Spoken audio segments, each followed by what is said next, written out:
All right, and we are live. Welcome, DoorGrow hackers, to the DoorGrow Show. If you are a property management entrepreneur that wants to add doors, make a difference,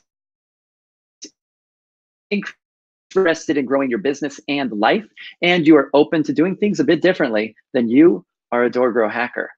DoorGrow hackers love the opportunities, daily variety, unique challenges, and freedom that property management brings. Many in real estate think you're crazy for doing it. You think they're crazy for not, because you realize that property management is the ultimate high trust gateway to real estate deals, relationships, and residual income. At DoorGrow, we are on a mission to transform property management businesses and their owners. We want to transform the industry, eliminate the BS, build awareness, change perception, expand the market, and help the best property management entrepreneurs win. I'm your host, property management growth expert, Jason Hull, the founder and CEO of DoorGrow. Now, let's get into the show. And today's guest, I'm hanging out with Pat Hiban. Pat, welcome to the show. Good to be here, Jason. Thanks, man. I appreciate it. I'm excited to be on DoorGrow. Awesome. So, Pat, let's have kind of an impressive story, and I want you to share this. So give everybody a little bit of background on you and how you got involved maybe with real estate, and just help them understand who Pat is.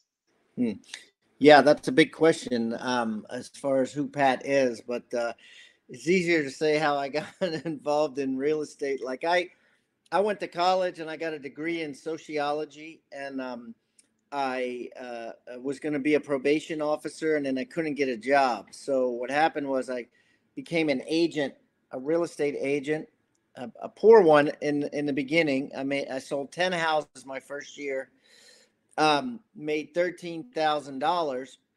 But over time, I got better and better and better, and went on to an illustrious career in the real estate sales business.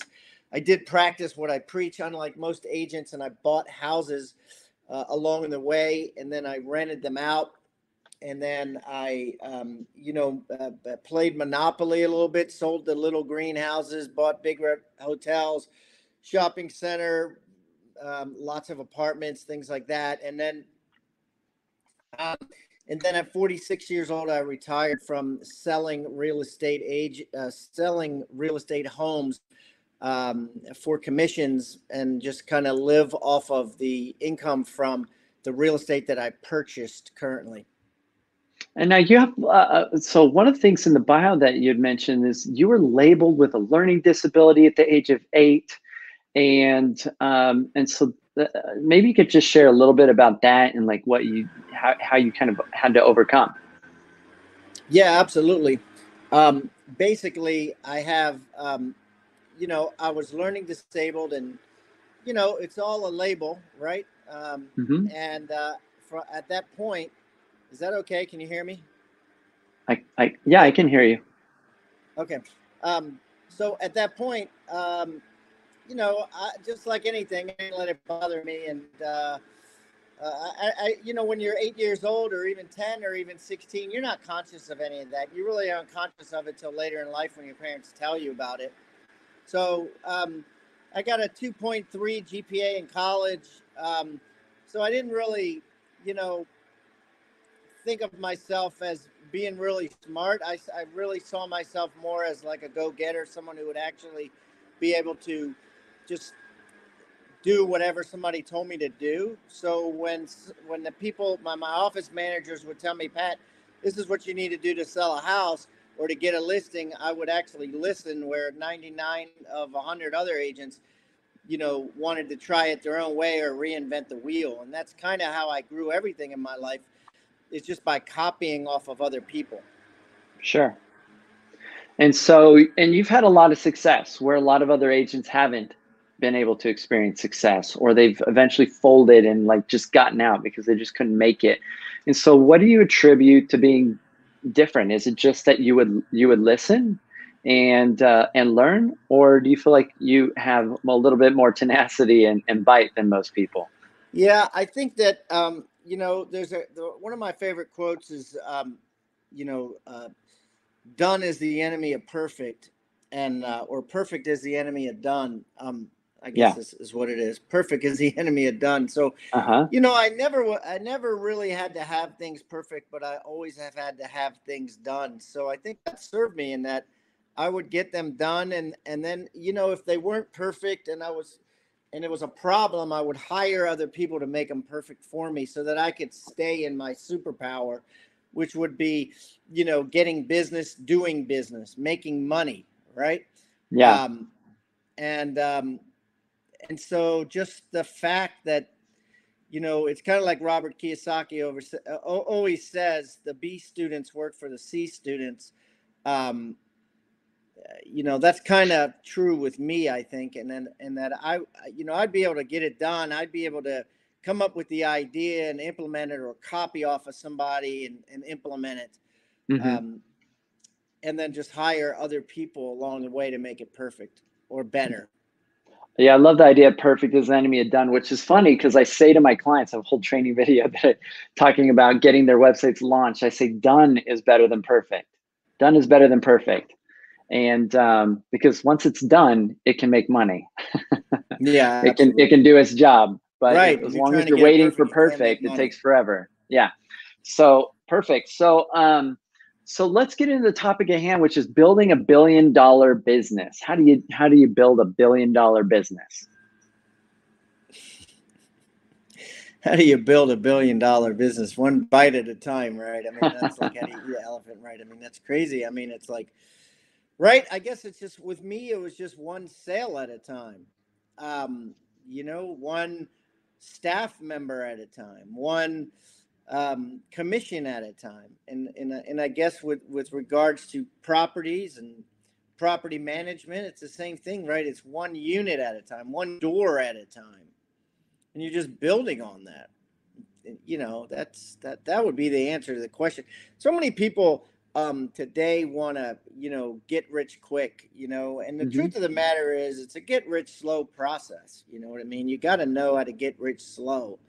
um, and and if you know how to do that, you're going to succeed, right?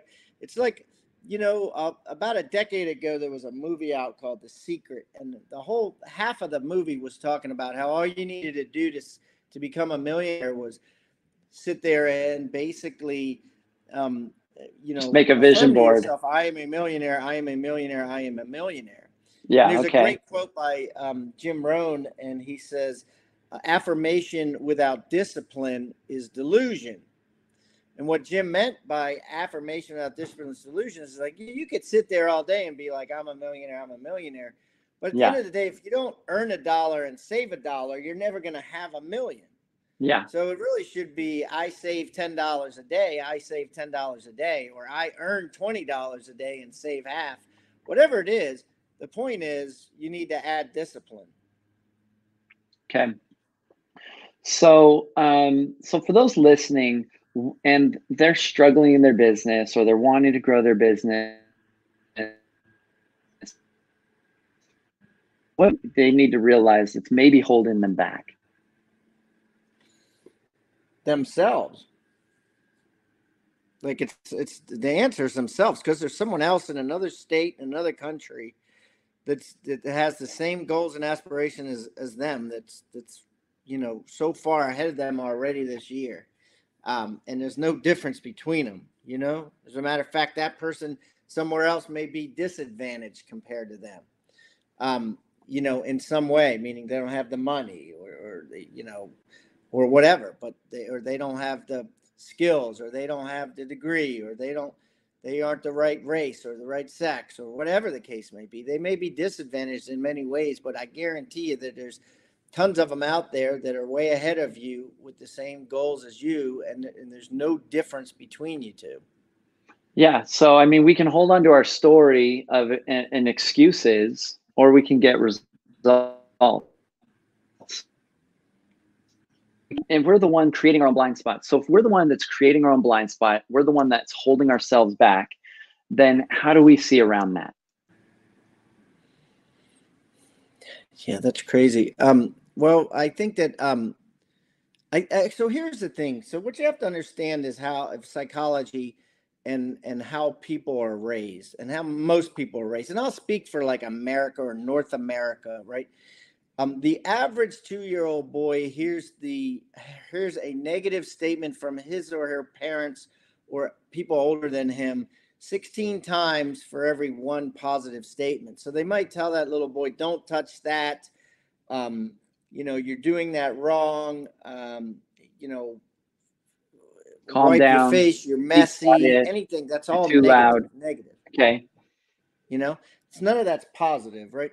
So by the time you're 18 years old, your subconscious mind is conditioned to believe that you can't do stuff because you're doing all these things wrong.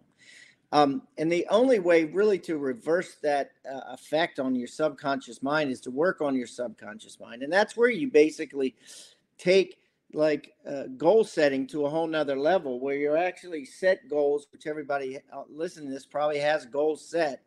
You reduce those goals to ridiculous, like I just talked about earlier. Whatever it is you want to do, let's say you want to buy a house once a year or buy a house a month, then that means you need to look at 20 every day, and you set your goal to that, and then you create an affirmation around it for your subconscious mind that says, I analyze 20 deals a day. I analyze 20 deals a day. And if you analyze 20 deals a day and your mind believes that you're supposed to be analyzing 20 deals a day, and your mind believes that you're supposed to be buying one house a month, then it's going to happen, right? You can't help it. Either one or two things are going to happen. I guarantee it. Either you're going to quit, meaning you're going to quit affirming yourself. You're going to quit reading your goals. You're going to quit focusing on your goals. Or number two, it's going to come true. And I believe that if you focus on that goal every day, and whatever it is, buying a house, and you focus on what you need to do to get to that goal every day, it will happen and you will actualize it. And I think that's how you overcome the subconscious mind of yours. It's not believing that you're worthy, not believing that you'll ever will be a millionaire. I never really had much of a doubt that I would do well and that I would be rich. I think that, I was lucky in that I was naive enough. A lot of people struggle with that. They don't have that naivety. Right. And the way to work around that is through reprogramming your subconscious mind, but not just in glorious, goals, not just in big goals, but in how you're going to actually act to get to that big goal. So I like this idea. So you're saying if you have a big goal, you have to break it down into the smallest action, the action that you're going to be taking on a daily, consistent basis. Then you create an affirmation connected to this. And the affirmation is just basically that you're completing this micro commitment, this action. Like I'm going to cold call this many owners to see, that are out of state, to see if I can get them on for business, or I'm going to do whatever. Right. It needs to be a daily, consistent action. I'm going to go to this many real estate network. I'm going to commit to that. And so breaking it down into the smallest action, I'm going to take this many agents out to lunch and have a conversation with them, hopefully leading to referrals. So they need to start setting some micro commitments and creating affirmations that they're saying regarding these to affirm that they're doing it. And then they need to live with integrity and enact and take action towards those affirmations. Absolutely. Okay, so say somebody's doing the affirmations, they're believing in themselves, they're taking these micro commitments. Then you said they are either going to quit or it's going to come true. And I think so. There's this tenacity that I kind of sense in you. There's this relentlessness that I think a lot of entrepreneurs carry, that they are just unwilling to give up. And if you're unwilling to give up, eventually the universe has got to cave to you because you're relentless. Yeah. Eventually you're going to get it. And giving up is hard. I mean, like, I don't think it's necessarily bad to give up or to quit, but I wouldn't even call it that. I would call it like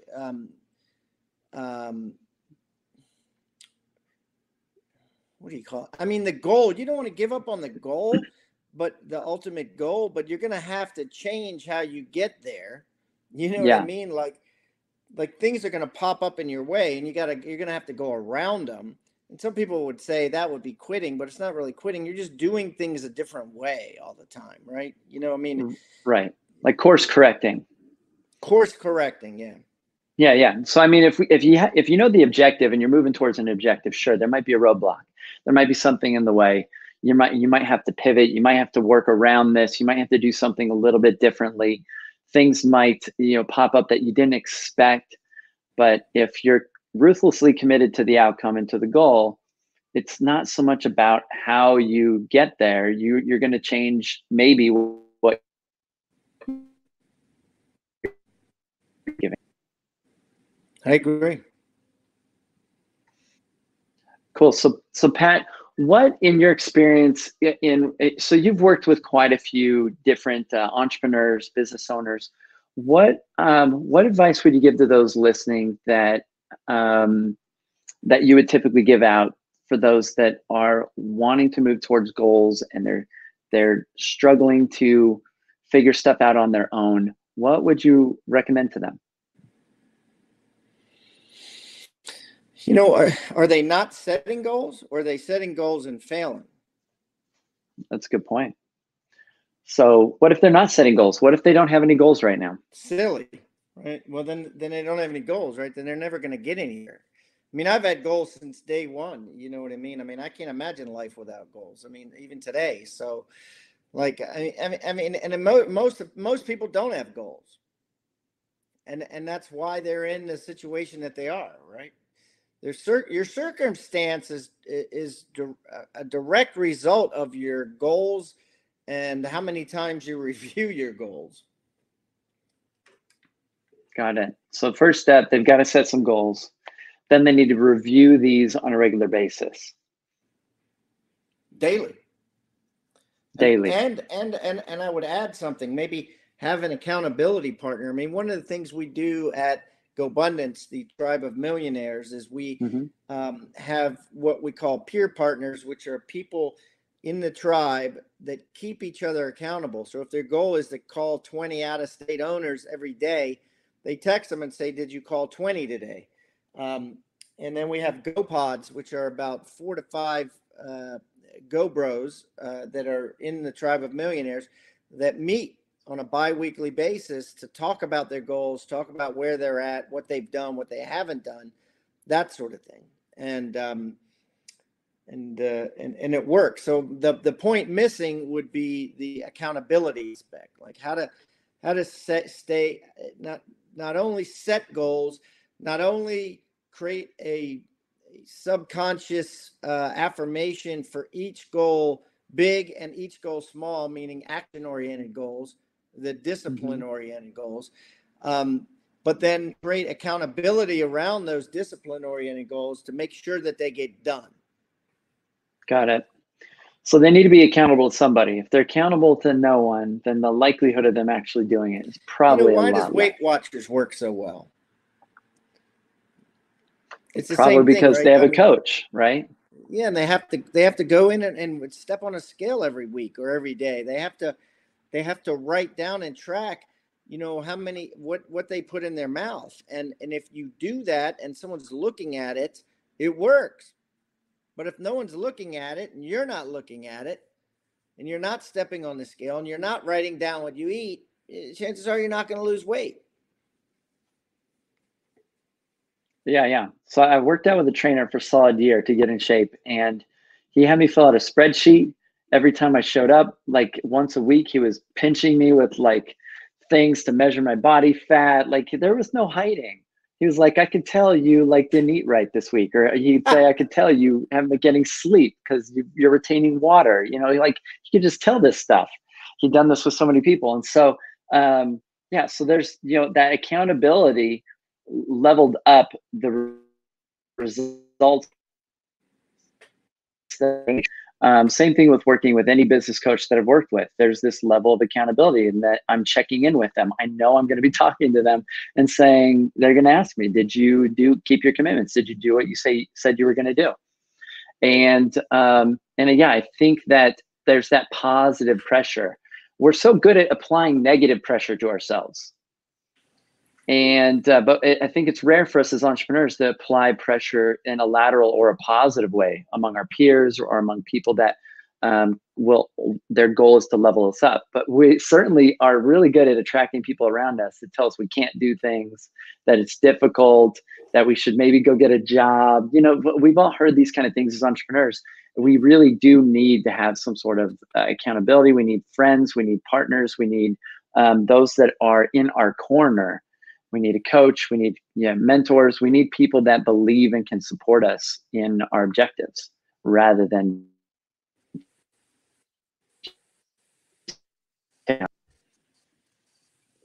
I agree. And that's why we created GoBundance, and that's why we do what we do, and why our members are over 220 members now, and why our retention is extremely high. It's just because that accountability piece, your life just amplifies when you put it out there in front of other people. Got it. I love the idea of adding accountability partners, right? It's the simple buddy system, right? So, so Pat, I appreciate you coming here on the Door Grow Show. So is there any other advice you'd love to share related to how people can get out of their own way and start working towards building, the legacy that they want and building the finances that they want?